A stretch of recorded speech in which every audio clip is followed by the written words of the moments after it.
మహబూబాబాద్ జిల్లా డోర్నకల్లో అకాల వర్షానికి రైతుల ధాన్యం తడిసిముద్దైంది. నియోజకవర్గంలోని పలు మండలాల్లో తీవ్ర నష్టం వాటిల్లిందని రైతులు వాపోయారు. భారీ వర్షానికి కొనుగోలు కేంద్రాల్లో ధాన్యం తడిసిపోయింది.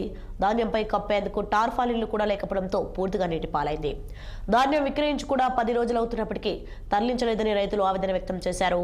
తడిసిన ధాన్యాన్ని ఎలాంటి తరుగు లేకుండా కొనుగోలు చేసి తమను ఆదుకోవాలని డిమాండ్ చేస్తున్నారు అన్నదాతలు.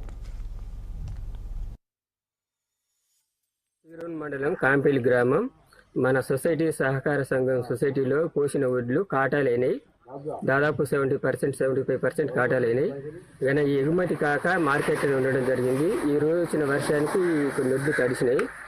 మరి ఈ ఎగుమతి కాలేదు. రైతులందరూ పట్టాలు కప్పుకోరు. వాళ్ళు చాలా బాధలో ఉన్నారు.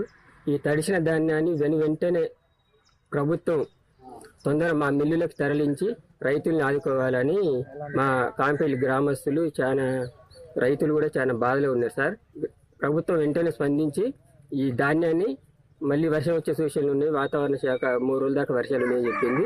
ఈ ధాన్యాన్ని వెంటనే మిల్లులకు తరలించాల్సిందిగా రైతులు ఆవేదన వ్యక్తం చేస్తున్నారు. స్పేస్ స్టేషన్లో సునీత విలియమ్స్ తో పాటు ఇతర